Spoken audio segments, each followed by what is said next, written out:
Hey guys, what's going on? In this video I'm going to show you how to replace the cartridge inside of your gas filter on a 4.3 Mercruiser motor. And mine's getting 889, and I picked up this part right here.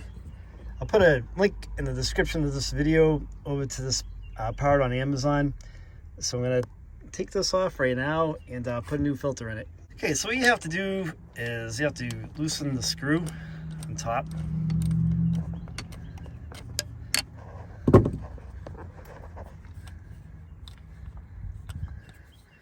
And slide the bracket over.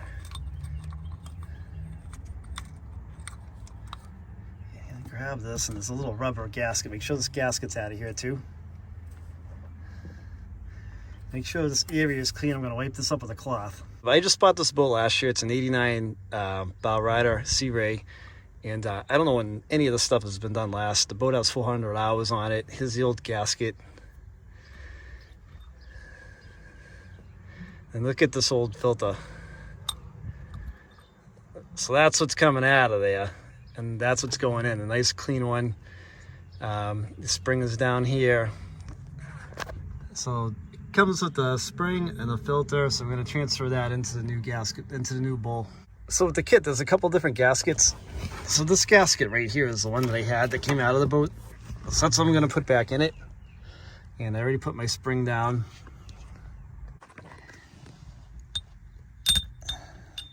And the filter has like a little nub on it, I'm guessing to help line it with the spring. And then here's the type of gasket that came out, so I'm going to put that one back in. So I took my gasket and I seated that into place. And I'll take my new filter in the bowl and I'll place it right on top. And swing that over. Take a quick look before you tighten it up. Make sure it's seated properly, your gasket isn't hanging out, or it's not offset. Remember, this has fuel in it, so you want to make sure it's correctly on there. Then tighten down on your screw. That's it. Just make sure it's on there nice and snug. You don't have to crank down on it. It just has to be snug. If you over tighten it, you could strip it or break it.